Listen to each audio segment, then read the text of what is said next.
Bonsoir mesdames, bonsoir messieurs, bienvenue à notre soirée Equal Pay Day 2015. Ravi de vous accueillir ici. Je remercie l'équipe de la mairie du 9e et tout particulièrement Sylvain Maillard.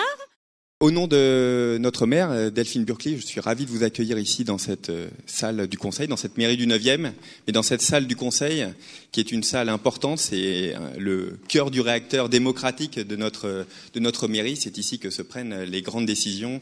Et je vous souhaite une très bonne soirée. Je passe tout de suite la parole à Madame la maire adjointe de Paris, Madame Bidard. Il doit y avoir encore plus une prise de conscience que cette inégalité au XXIe siècle, elle est le signe d'une société qui dysfonctionne. Créer l'égalité entre les femmes et les hommes, c'est aussi créer une meilleure société. Il s'agit de parler de comment valoriser la performance des femmes dans les métiers de la distribution. Il y a des tas de choses qui ont été faites, mais il y a encore un peu de travail. Le commerce taille alimentaire est la principale branche du commerce qui regroupe en France, alors si on intègre les supérettes indépendantes, 750 000 emplois, si on se concentre sur la convention collective proprement dite, 600 000 en équivalent temps complet, un secteur de main-d'œuvre, l'un des rares secteurs de main-d'œuvre qui reste réellement en France, puisque nous avons dans notre profession 85% d'ouvriers employés, 7 à 8% de cadres et 7 à 8% d'agents de maîtrise. Un secteur féminin, 60% de femmes au sein des entreprises, que ce soit en moyenne, un total, magasin, entrepôt logistique, siège. Alors évidemment, avec des dispersions en entrepôt logistique, on a un tiers de femmes seulement. 60% dans l'ensemble. Et puis, alors, un chiffre sur lequel on reviendra, une proportion quand même assez différente dans l'encadrement, puisque chez les agents de maîtrise, nous avons 45% de femmes, 55% d'hommes, et chez les cadres, 32% de femmes, et 68% d'hommes. On constate que on a des métiers qui sont mieux payés que d'autres, parce que ce sont des métiers en extrême tension, qui sont malheureusement des métiers très, très masculins. L'exemple type auquel vous avez sans doute, ceux d'entre vous qui connaissez un peu notre profession, déjà pensé, ce sont les bouchers. On a une pénurie très forte de bouchers en France, donc les bouchers sont beaucoup mieux payés que les personnes de même classification, et on a très peu de bouchères parmi les bouchers.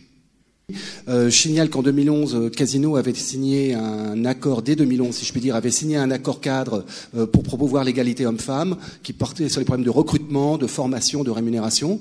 Franprix, en 2012, a eu une initiative extrêmement intéressante, on va y revenir un peu plus longuement avec différents intervenants, une initiative qui s'appelle « Elle en magasin ».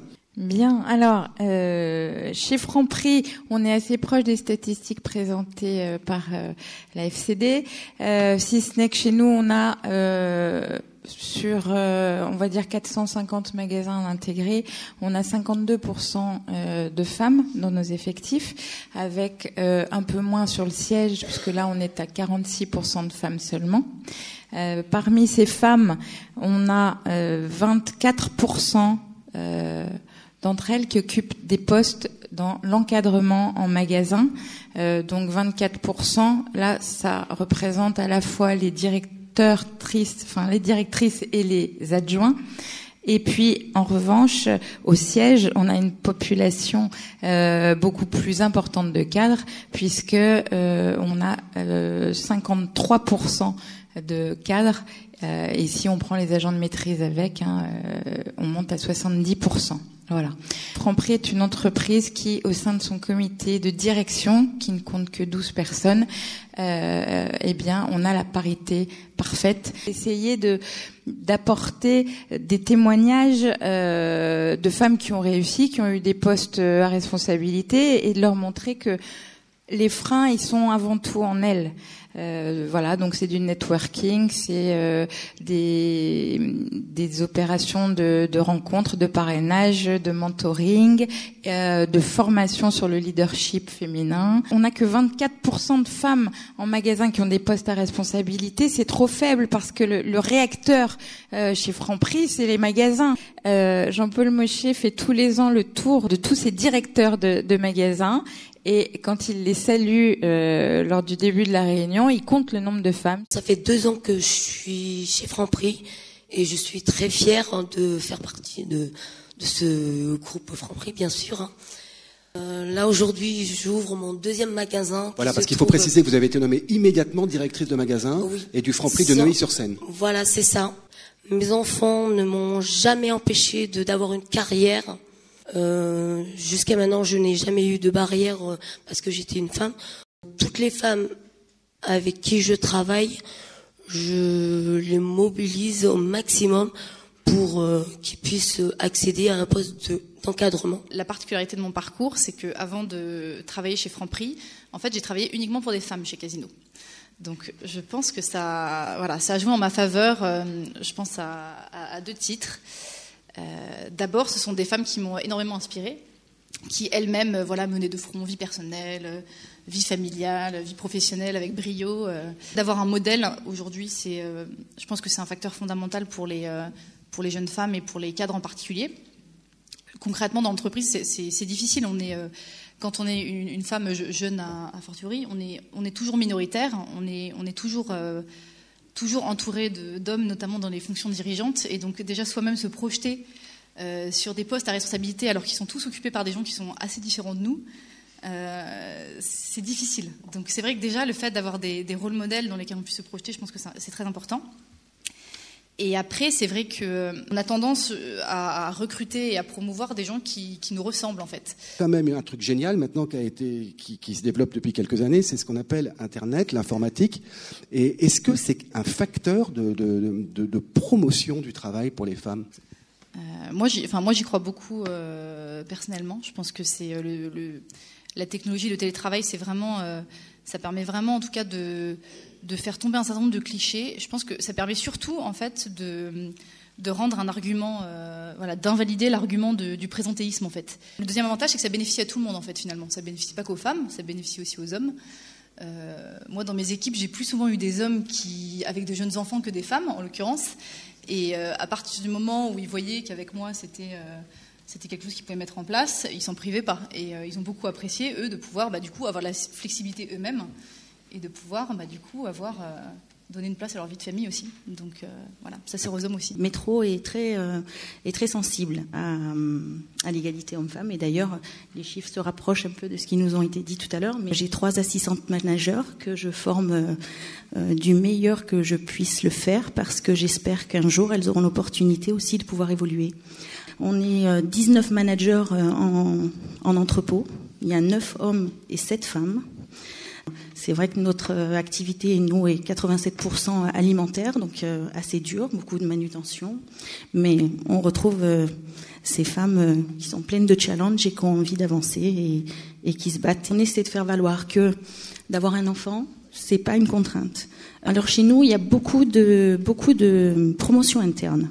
Donc quand il y a un poste à temps complet qui se libère, généralement on essaie de le proposer d'abord aux personnes en place. Sur à peu près 200 000 salariés à temps partiel, 2000 sont interrogés, donc ce qui fait un très fort quota. Les entreprises ont beaucoup développé de politiques, notamment de polyactivité, pour faciliter les compléments d'heures aux horaires à temps partiel. Ce qui fait qu'aujourd'hui, on est à plus de 80% de salariés à temps partiel qui déclarent être satisfaits de leur durée de travail dans la profession. Mais on a encore conclu un très bel accord à temps partiel en 2014 qui va encore plus loin, qui est le seul accord à temps partiel d'ailleurs en France à aller au-delà des 24 heures légales, puisqu'on est à 26 heures de durée de référence dans notre branche professionnelle. Est-ce qu'il y a quelque chose qui est fait, par exemple, au niveau de la distribution, au niveau de la fédération, au niveau du groupe Casino ou au niveau de Franprix, par rapport à impliquer plus les pères dans l'éducation ? On a eu des cas comme ça de femmes qui disaient, qui avaient des gros jobs, qui disaient, mais moi j'ai mes 3 enfants, je dois m'en occuper le matin, le soir, est-ce que je peux y arriver ? Moi je pense que non. Je pense qu'on ne peut pas avoir toutes les contraintes. C'est pas possible. Donc, à un moment donné, il faut, contraint ou forcé, il faut une égalité à la maison. Enfin, par exemple, chez Casino, dans toute la partie logistique, il y a eu une parité au comité de direction depuis longtemps. Et alors que justement, les entrepôts, c'est une activité quand même, c'est l'activité la plus masculine de la grande distribution. Et justement, ça a été à l'initiative de son dirigeant qui a promu des femmes. Et en fait, les femmes, quand on les cherche, généralement, on les trouve. Et généralement, elles sont aussi compétentes que les hommes. Donc, si on prend le modèle l'exemple de Franprix, où je considère que les mentalités sont réellement en train de changer, Je pense qu'il y a eu 2 facteurs pour ça. Déjà une initiative forte du dirigeant. Je pense que ça c'est important. Il faut une impulsion au plus haut niveau pour que ça marche. Et l'autre point, c'est il y a un moment donné, il faut une vraie féminisation des dirigeants, en fait. Et le quota, vous le fixeriez à combien ? Je pense que c'est 30 qu'il faut au minimum pour... 30 dans le personnel d'encadrement. Pour commencer à changer les choses, ouais. Je pense qu'en dessous de 30%, ça ne progresse pas. Est-ce que les quotas c'est pas un peu comme un médicament quand on est malade, c'est-à-dire on prend par automatisme un peu ce médicament et on sait très bien que la solution elle est parfois et très souvent au fond de nous-mêmes. Ça peut être une solution qui vraiment bouscule dans un premier temps, mais peut apporter une vraie réponse et va modifier les perceptions. Entre autres aussi après sur l'éducation. Mais je crois qu'à un moment il faut passer par là. Si on n'y avance pas, on va pas attendre encore 3000 ans. Depuis 85 ans, BPW International milite pour la place des femmes dans la société. Je vous rappelle, mesdames et messieurs, que plus de la moitié de la population est faite de femmes, pour aller dans le sens de ce que disait Jean-Christophe tout à l'heure. Alors, imposer des quotas, ne pas imposer des quotas, c'est clair que la moitié de nos ressources de la planète sont des femmes. Et nous militons non pas pour la diversité, ou nous militons pour une parité de traitement pour la moitié de l'humanité. C'est tout. Je pense que les quotas, c'est très bien, parce que c'est les quotas qui, en tout cas en France, ont fait avancer les choses. Et nous sommes pour les quotas, parce que c'est une manière d'aller plus vite. Et que si la loi ne l'impose pas, eh bien, on avait calculé il y a 3 ans que pour arriver à l'égalité salariale en France, s'il n'y avait pas eu des lois l'imposant, il nous fallait encore 85 ans.